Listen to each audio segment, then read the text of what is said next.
Hello दोस्तों, नमस्कार। स्वागत है आप सभी का एक नए प्रैक्टिस सेट में। इसमें हम लोग कुछ महत्वपूर्ण प्रश्नों का प्रैक्टिस करेंगे। यह परीक्षा से पहले कुछ महत्वपूर्ण प्रश्नों का प्रैक्टिस हमारे द्वारा लाया गया है। आशा करेंगे यह आपको बहुत अच्छा लगेगा और परीक्षा उपयोगी सिद्ध होगा। तो चलिए शुरू करते हैं। और शुरू करने से पहले एक गुजारिश है, अगर चैनल में नए हैं तो लाइक, सब्सक्राइब, शेयर ज़रूर करिएगा। इसमें कुछ चुनिंदे प्रश्न हैं जो आप प्रैक्टिस किए होंगे, उसमें से कुछ प्रश्न भी हो सकते हैं मिल जाए, यानी नए पुराने प्रश्नों का संकलन है। आपके परीक्षा से पहले इसका रिवीजन जरूरी है, इसलिए मैं यह प्रैक्टिस सेट लाया हूँ। तो चलिए शुरू करते हैं। इसमें जो पहला प्रश्न है वह है कि रस मीमांसा रस सिद्धांत से संबंधित पुस्तक है, इस पुस्तक के लेखक कौन है? तो इस पुस्तक के जो लेखक हैं वह रामचंद्र शुक्ल हैं। तो ऑप्शन नंबर यहाँ पे जो डी है वह सही हो जाएगा। आगे देखते हैं। अगला जो प्रश्न पूछा गया है वह है कि हिंदी भाषा का पहला समाचार पत्र उदंत मार्तंड किस सन में प्रकाशित हुआ था? तो यह प्रकाशित हुआ था 1826 ईस्वी में। तो ऑप्शन नंबर यहाँ पे जो बी है वह सही हो जाएगा। आगे देखते हैं। अगला जो प्रश्न पूछा गया, दोहा कहने से किस लोक प्रचलित काव्य भाषा का बोध होता है? तो दोहा कहने से अपभ्रंश भाषा का बोध होता है। तो यहाँ पे ऑप्शन नंबर जो सी है वह सही हो जाएगा। आगे देखते हैं। जो प्रश्न पूछा गया है वह है कि अपभ्रंश भाषा के प्रथम व्याकरणाचार्य कौन थे? तो हेमचंद्र अपभ्रंश भाषा के प्रथम व्याकरणकार थे। तो ऑप्शन नंबर यहाँ पे जो सी है वह सही हो जाएगा। अगला जो प्रश्न पूछा गया है वह है कि अपभ्रंश के योग से राजस्थानी भाषा का जो साहित्यिक रूप बना उसे क्या कहा जाता है? तो अपभ्रंश के योग से राजस्थानी भाषा का जो योग बना है उसे डिंगल भाषा कहा जाता है। तो यहाँ पे ऑप्शन नंबर जो बी है वह सही हो जाएगा। आगे देखते हैं। अगला जो प्रश्न पूछा गया है, अमीर खुसरो ने जिन मुकरियों, पहेलियों और दो सुखने की रचना की उसकी मुख्य भाषा क्या है? तो उसकी मुख्य भाषा है खड़ी बोली। तो यहाँ पे ऑप्शन नंबर जो बी है वह सही हो जाएगा।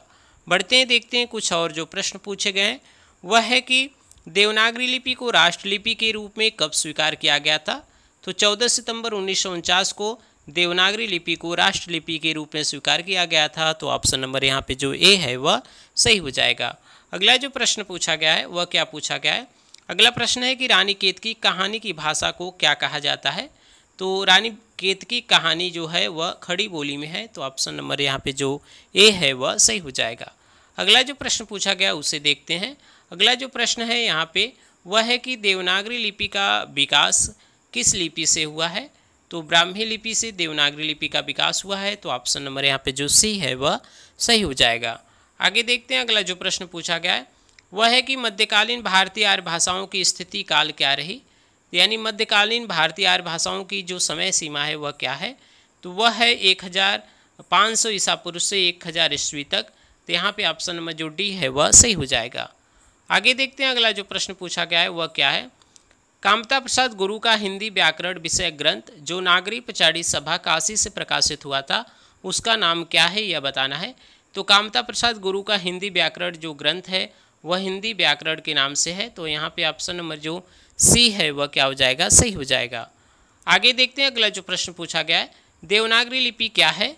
तो देवनागरी लिपि देखिए यहाँ पे बहुत जगह वर्णात्मक मिलता है, तो लेकिन वर्णात्मक और अक्षरात्मक दोनों होता है। तो ध्यान दीजिएगा इस प्रश्न को थोड़ा सा। तो वर्णात्मक और अक्षरात्मक दोनों मिलते हैं। तो यहाँ पे ऑप्शन नंबर जो बी है वह सही हो जाएगा। आगे देखते हैं। अगला जो प्रश्न पूछा गया है वह है कि विद्यापति की उस प्रमुख रचना का नाम बताइए जिसमें अवहट्ट भाषा का बहुताय प्रयोग हुआ है। तो देखिए अवहट्ट भाषा में लिखा गया उनका कीर्ति पताका और कीर्तिलता दोनों है, लेकिन अवहट्ट भाषा का सबसे ज़्यादा प्रयोग कीर्तिलता में हुआ। तो यहाँ पे ऑप्शन नंबर जो बी है वह क्या हो जाएगा, सही हो जाएगा। अगला देखते हैं। अगला जो प्रश्न पूछा गया है वह क्या है? अगला जो प्रश्न है उसे देखते हैं। अगला प्रश्न है कि हिंदी साहित्य के इतिहास की अवधारणा से संबंधित एक पुस्तक लिखी गई है, हिंदी साहित्य का इतिहास दर्शन, उसके लेखक कौन है? तो यहाँ पे दो ऑप्शन दिए गए हैं, श्याम सुंदर दास, रामचंद्र शुक्ल।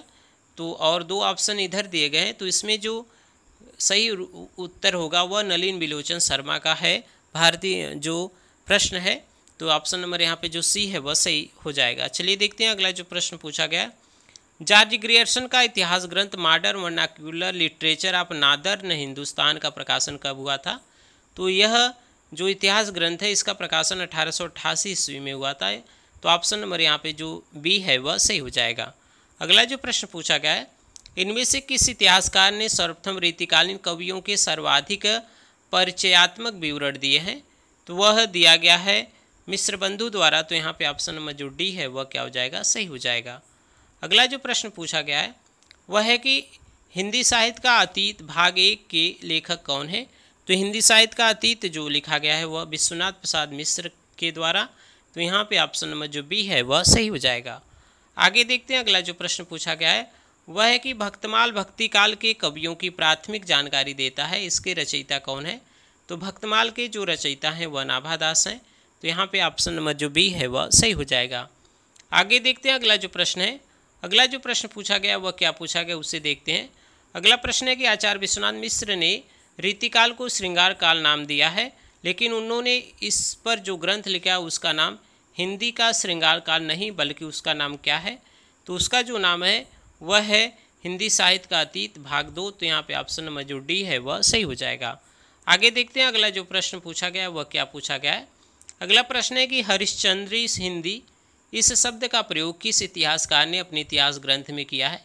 तो हरिश्चंद्री हिंदी का प्रयोग शब्द का जो प्रयोग किया गया है वह रामचंद्र शुक्ल द्वारा। तो ऑप्शन नंबर यहाँ पे जो सी है वह सही हो जाएगा। बढ़ते हैं, देखते हैं अगला जो प्रश्न है वह क्या पूछा गया है। अगला जो प्रश्न है वह क्या है उसे देखते हैं। तो यहाँ पे अगला जो प्रश्न पूछा गया है, अगला प्रश्न है कि गीला कहानी के लेखक का नाम बताना है। तो गीला कहानी जो लिखा गया है वह प्रेमचंद के द्वारा। तो ऑप्शन ए सही हो जाएगा। अगला जो प्रश्न पूछा गया है, अगला प्रश्न है कि डॉक्टर कृष्ण शंकर शुक्ल ने आचार्य केशवदास पर एक समीक्षात्मक पुस्तक लिखी, उस पुस्तक का क्या नाम है?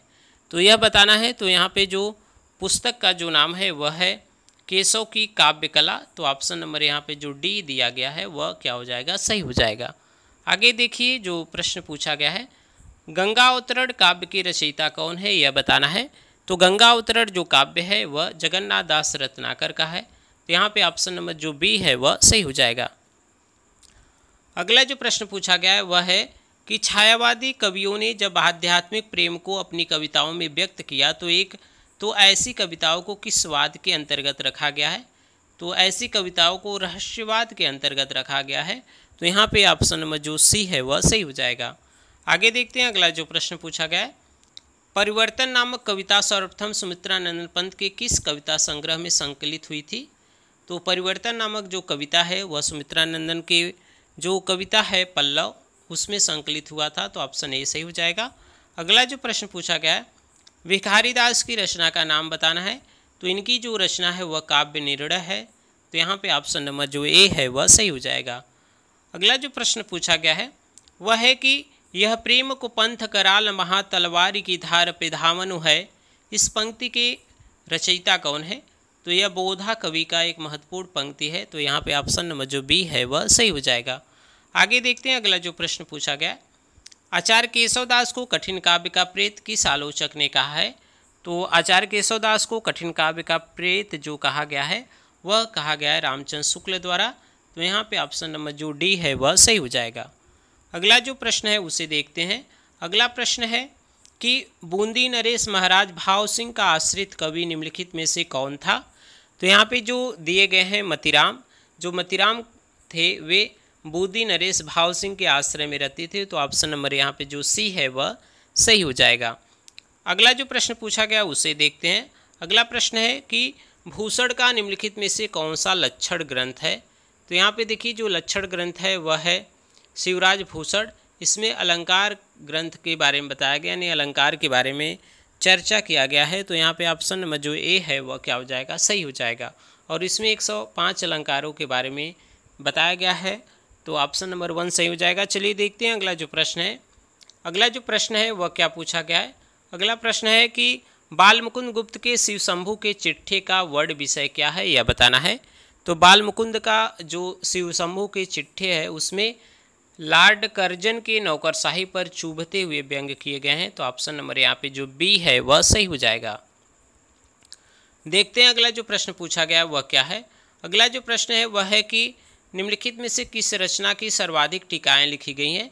तो यहाँ पे जो ऑप्शन है उसमें जो बिहारी सतसई है उसकी टीकाएँ सबसे ज़्यादा लिखी गई हैं। तो ऑप्शन बी सही हो जाएगा। आगे बढ़ते हैं, देखते हैं अगला जो प्रश्न है, इनमें से किस नाटककार ने अपने नाटकों के लिए रंगमंच को अनिवार्य नहीं माना है? तो वह माना है जयशंकर प्रसाद ने। तो ऑप्शन नंबर यहाँ पे जो डी है वह सही हो जाएगा। अगला जो प्रश्न पूछा गया है, प्रभात फेरी काव्य के रचनाकार कौन है? तो प्रभात फेरी जो लिखा गया है वह लिखा गया है नरेंद्र शर्मा द्वारा। तो ऑप्शन नंबर यहाँ पे जो सी है वह सही हो जाएगा। आगे देखते हैं अगला जो प्रश्न है, निशा निमंत्रण के रचनाकार कौन है यह बताना है। तो निशा निमंत्रण जो रचना है वह हरिवंश राय बच्चन का। तो यहाँ पे ऑप्शन नंबर जो डी है वह क्या हो जाएगा, सही हो जाएगा। आगे बढ़ते हैं, देखते हैं अगला जो कुछ प्रश्न और दिए गए हैं उसके बारे में। अगला जो प्रश्न है, बिहारी सतसई की प्रसिद्धि का कारण क्या है? यानी बिहारी सतसई जो बिहारी की रचना है उसकी प्रसिद्धि का प्रमुख कारण क्या है? तो कल्पना की समाहार शक्ति, यह उनकी प्रसिद्धि का कारण है। तो ऑप्शन नंबर यहाँ पे जो 1 है वह क्या हो जाएगा, सही हो जाएगा। अगला जो प्रश्न पूछा गया है, बिहारी किस राजा के दरबारी कवि थे? तो बिहारी जयपुर नरेश जयसिंह के राज दरबारी कवि थे। तो ऑप्शन नंबर यहाँ पे जो बी है वह क्या हो जाएगा, सही हो जाएगा। अगला जो प्रश्न पूछा गया वह क्या पूछा गया है, अगला प्रश्न है कि तुलसीदास का वह कौन सा ग्रंथ है जिसमें ज्योतिष का वर्णन मिलता है? तो वह ग्रंथ है रामाज्ञा प्रश्नावली। तो ऑप्शन नंबर यहाँ पे जो सी है वह सही हो जाएगा। आगे बढ़ते हैं, देखते हैं अगला जो प्रश्न है, समानांतर कहानी के प्रवर्तक कौन है यह बताना है। तो समानांतर कहानी के जो प्रवर्तक है वह है कमलेश्वर। तो ऑप्शन नंबर यहाँ पे जो 1 है वह सही हो जाएगा। आगे देखते हैं अगला जो प्रश्न है, अगला प्रश्न है, रामचरित में प्रधान रस के रूप में किस रस को मान्यता मिली है? तो वह शांत रस को मिला है। तो ऑप्शन नंबर जो 1 है वह सही हो जाएगा। अगला जो प्रश्न है उसे देखते हैं। अगला जो प्रश्न है वह है कि सर्वप्रथम किस आलोचक ने अपने किस ग्रंथ में देव बड़े हैं कि बिहारी इस विवाद को जन्म दिया? तो यह जो दिया गया है विवाद का जन्म वह मिश्र बंधु ने हिंदी नवरत्न में दिया था। तो ऑप्शन नंबर ए सही हो जाएगा। आगे देखते हैं अगला जो प्रश्न पूछा गया है वह क्या है। अगला जो प्रश्न है वह है कि आचार्य रामचंद्र शुक्ल ने त्रिवेणी में किन 3 महाकवियों की समीक्षाएं प्रस्तुत की है? तो वे 3 कवि हैं सूर, तुलसी, जायसी। तो वे यहाँ पे ऑप्शन नंबर जो सी है वह सही हो जाएगा। आगे देखते हैं अगला जो प्रश्न पूछा गया है वह क्या पूछा गया है। अगला जो प्रश्न है कि सुंदर परम किशोर वयक्रम चंचल नयन विशाल इस कर मुरली सिर मोर पंख पीताम्बर उर बनमाल, इस यह जो पंक्ति है वह किसका है? तो यह जो पंक्ति दिया गया है वह कुम्भन दास का है। तो यहाँ पे ऑप्शन नंबर जो डी है वह सही हो जाएगा। आगे देखते हैं अगला जो प्रश्न पूछा गया है वह क्या है। भक्तिकाल का एक कवि अवतारवाद और मूर्ति पूजा का विरोधी है, इसके बावजूद वह हिंदुओं की जन्म मृत्यु संबंधी सिद्धांत को मानता है, ऐसा रचनाकार कौन है? तो ऐसे रचनाकार कबीर हैं। तो ऑप्शन नंबर यहाँ पे जो बी है वह सही हो जाएगा। आगे देखते हैं अगला जो प्रश्न पूछा गया है, काव्य शास्त्र को ध्यान में रखते हुए बताइए कि तुलसीदास कृत विनय पत्रिका और रामचरितमानस की भाषाएं कौन सी है? तो विनय पत्रिका का है जो ब्रज भाषा और रामचरितमानस का अवधी। तो यह क्रम से है। तो ऑप्शन बी सही हो जाएगा। आगे देखते हैं अगला जो प्रश्न पूछा गया है, पद्मावत के कुल कितने सर्ग या खंड हैं?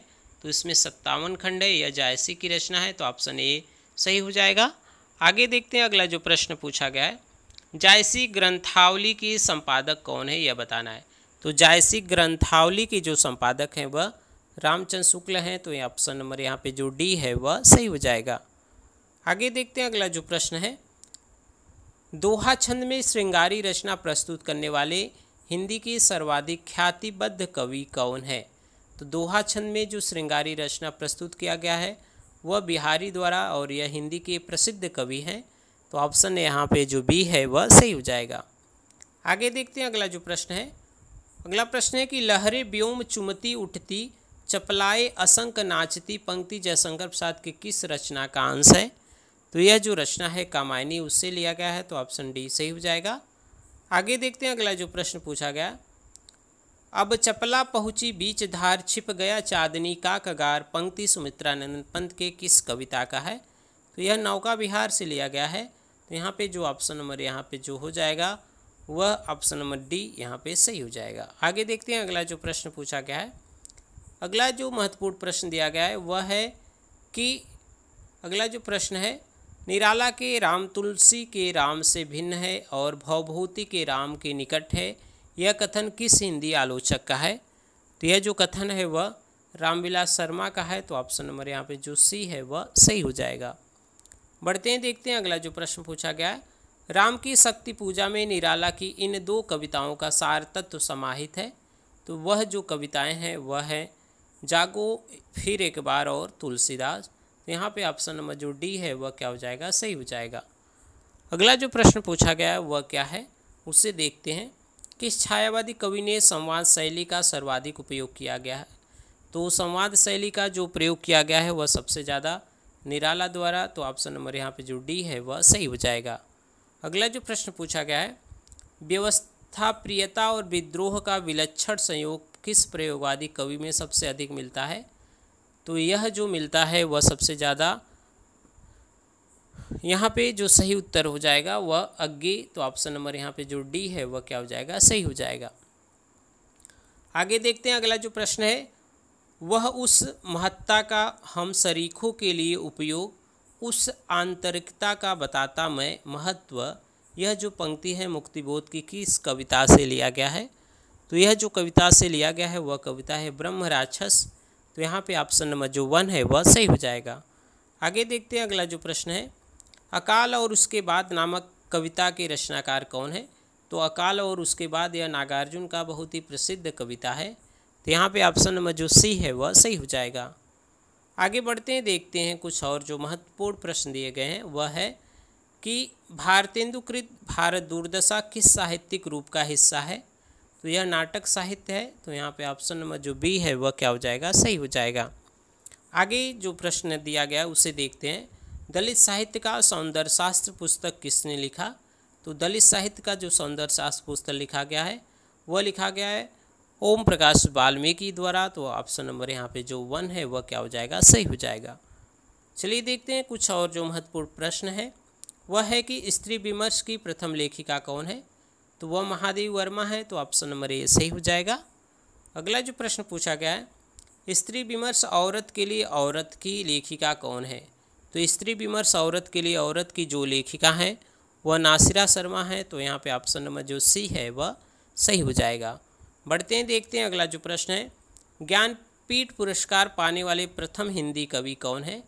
तो सुमित्रानंद पंत को हिंदी में सबसे पहले बार 1968 में इनकी जो कृति है चिदम्बरा उस पर ज्ञानपीठ पुरस्कार मिला था। तो यहाँ पे ऑप्शन नंबर जो बी है वह सही हो जाएगा। तो जी शंकर कुरूप है जो पहली बार ज्ञानपीठ पुरस्कार पाए थे किसी भी भाषा में। और अज्ञे का जो कितनी नाव में कितनी बार इसमें मिला था ज्ञानपीठ पुरस्कार, और महादेव वर्मा को यामा पे।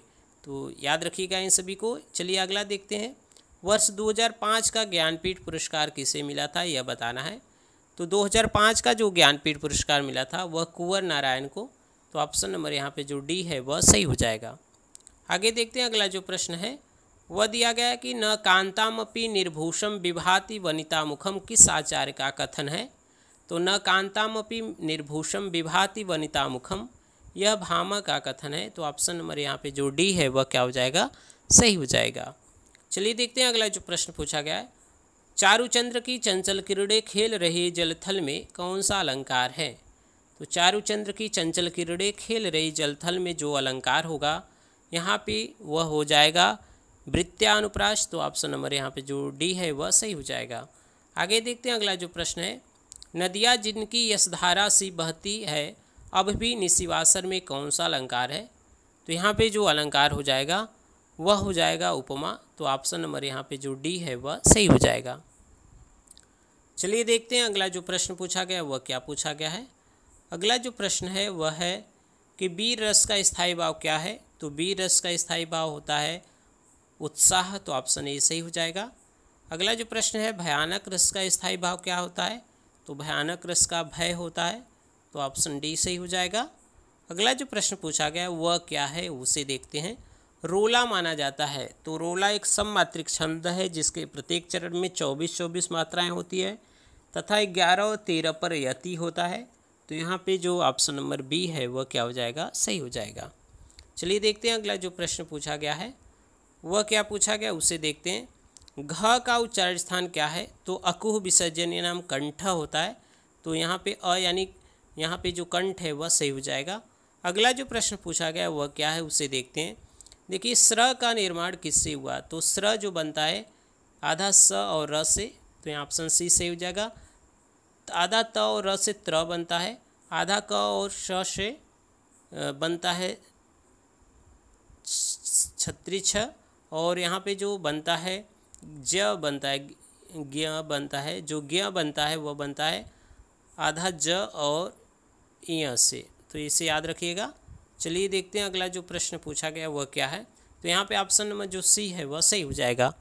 आगे देखते हैं अगला जो प्रश्न पूछा गया, निम्नलिखित में कंठ ध्वनियाँ कौन है? तो अभी बात किया गया अकुह विसर्जनीय नाम कंठ है, यानी अ और क वर्ग का, तो ऑप्शन ए सही हो जाएगा, वह कंठ होते हैं। आगे देखते हैं निम्नलिखित में कौन स्वर नहीं है? तो यहाँ पे देखिए यह जो है वह व्यंजन में आता है, यह च वर्ग का अक्षर है, तो यहाँ पे ऑप्शन जो सी है वह सही हो जाएगा। अगला जो प्रश्न है वह क्या पूछा गया है, संज्ञाओं के साथ आने वाली विभक्तियों को क्या कहा जाता है? तो संज्ञाओं के साथ आने वाली विभक्तियों को विश्लिष्ट कहा जाता है, तो ऑप्शन बी यहाँ पे सही हो जाएगा। आगे देखते हैं अगला जो प्रश्न है, कौन द्रव्यवाचक संज्ञा है? तो यहाँ पे जो तेल दिया गया है वह द्रव्यवाचक संज्ञा है, तो यहाँ पे ऑप्शन नंबर ए सही हो जाएगा। अगला जो प्रश्न पूछा गया है, संख्यावाचक विशेषण है, तो संख्यावाचक जो विशेषण है वह 12 है, तो ऑप्शन नंबर ए सही हो जाएगा। आगे बढ़ते हैं, देखते हैं अगला जो प्रश्न है, कौन सा शब्द व्यक्तिवाचक संज्ञा है? तो यहाँ पे जो व्यक्तिवाचक संज्ञा है वह यमुना, तो ऑप्शन नंबर यहाँ पे जो बी है वह सही हो जाएगा। आगे देखते हैं अगला जो प्रश्न पूछा गया है, मोहन हंसता है वाक्य में किस प्रकार का क्रिया है? तो हंसना अकर्मक क्रिया होता है, तो ऑप्शन नंबर यहाँ पे जो सी है वह सही हो जाएगा। आगे देखते हैं अगला जो प्रश्न पूछा गया है, वह बहुत तेज लड़का है वाक्य में प्रयुक्त बहुत शब्द क्या है? तो यहाँ पे जो बहुत शब्द प्रयोग किया गया है वह है प्रविशेषण, तो ऑप्शन नंबर यहाँ पे जो डी है वह सही हो जाएगा। आगे देखते हैं अगला जो प्रश्न पूछा गया है वह है, निम्नलिखित में पुल्लिंग शब्द को चुनना है, पुल्लिंग शब्द क्या है? तो यहाँ पे देखिए जो दिया गया है पुल्लिंग शब्द वह है, यहाँ पे व्यय शब्द पुल्लिंग है, तो ऑप्शन बी सही हो जाएगा। आगे देखते हैं अगला जो प्रश्न है, सूर्य का स्त्रीलिंग क्या होगा? तो सूर्य का जो स्त्रीलिंग होता है वह सूर्या, तो ऑप्शन बी सही हो जाएगा। बढ़ते हैं, देखते हैं अगला जो प्रश्न है, निम्न में योग रूढ़ बताना है, तो यहाँ पे दशानन जो है वह योग रूढ़ शब्द है, तो ऑप्शन नंबर जो बी है वह सही हो जाएगा। आगे देखते हैं अगला जो प्रश्न है, चाय किस भाषा का शब्द है? तो चाय कैसे बनता है? चीनी से, तो चाय चीनी भाषा का शब्द है, तो ऑप्शन नंबर ए सही हो जाएगा। आगे देखते हैं अगला जो प्रश्न पूछा गया है, निम्नलिखित में से कौन सा शब्द कमल का पर्यायवाची नहीं है? तो यहाँ पे देखिए जो जलद है वह बादल का है, तो ऑप्शन बी सही हो जाएगा। बाकी सरोज, पंकज, जलजात यह कमल का पर्यायवाची है। आगे देखते हैं अगला जो प्रश्न है, अगला जो प्रश्न है, निम्न में कौन अथ शब्द का विलोम है? तो अथ का क्या होता है? इति होता है, तो ऑप्शन नंबर जो ए है वह सही हो जाएगा। आगे बढ़ते हैं, देखते हैं अगला जो प्रश्न है, फेंक कर चलाए जाने वाला हथियार क्या कहलाता है? तो फेंक कर चलाए जाने वाला जो हथियार कहलाता है वह कहलाता है अस्त्र, तो ऑप्शन नंबर ए सही हो जाएगा। बढ़ते हैं, देखते हैं अगला जो प्रश्न है, वह है कि राजभवन के अंदर महिलाओं का निवास क्या कहलाता है? तो वह अंतःपुर कहलाता है, तो ऑप्शन यहाँ पे जो सी है वह सही हो जाएगा। आगे देखते हैं अगला जो प्रश्न है, मुकुट शब्द निम्न में से किस कोटि का शब्द है? तो मुकुट शब्द है तत्सम, तो ऑप्शन नंबर ए सही हो जाएगा। आगे देखते हैं अगला जो प्रश्न है वह क्या पूछा गया है, निम्नलिखित में से कौन सा शब्द तत्सम रूप है? यहाँ पे गोधूम जो दिया गया है वह तत्सम में है, तो ऑप्शन बी सही हो जाएगा। चलिए देखते हैं अगला जो प्रश्न है, भगवत गीता का संधि विच्छेद क्या होगा? तो भगवत प्लस गीता भगवत गीता बन जाएगा, तो ऑप्शन नंबर यहाँ पे जो सी है वह क्या हो जाएगा? सही हो जाएगा। आगे देखते हैं अगला जो प्रश्न पूछा गया वह क्या है, उसे देखते हैं। अगला जो प्रश्न है वह है जगदीश का सही संधि विच्छेद बताना है। तो जगदीश शब्द का जो सही संधि विच्छेद है जगत प्लस ईश से जगदीश बन जाएगा, तो ऑप्शन नंबर बी सही हो जाएगा। अगला जो प्रश्न है, लंबोदर उदाहरण है, तो लंबोदर बहुब्रीहि समास का उदाहरण है, तो यहाँ पे ऑप्शन नंबर ए सही हो जाएगा।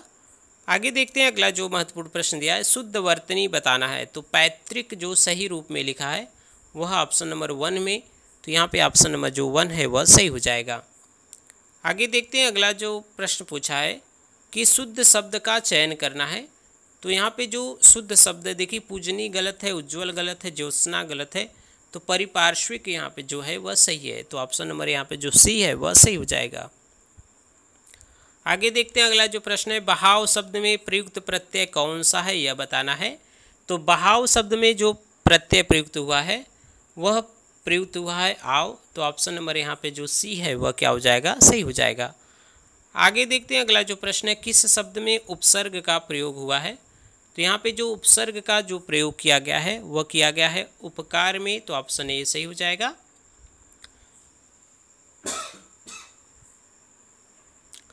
चलिए देखते हैं अगला जो प्रश्न पूछा गया है वह किस प्रकार का शब्द है। यहाँ पे पूछा गया कि शायद आज वर्षा हो, यह किस प्रकार का है। तो शायद यहाँ पे लिखा है यानी संदेह बोधक है, तो ऑप्शन नंबर यहाँ पे जो सी है वह सही हो जाएगा। अगला जो प्रश्न पूछा गया उसे देखते हैं।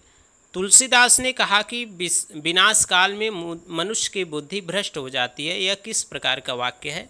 तुलसीदास ने कहा कि विनाश काल में मनुष्य की बुद्धि भ्रष्ट हो जाती है, यह जो वाक्य है वह मिश्र वाक्य है, तो ऑप्शन नंबर यहाँ पे जो बी है वह क्या हो जाएगा, सही हो जाएगा।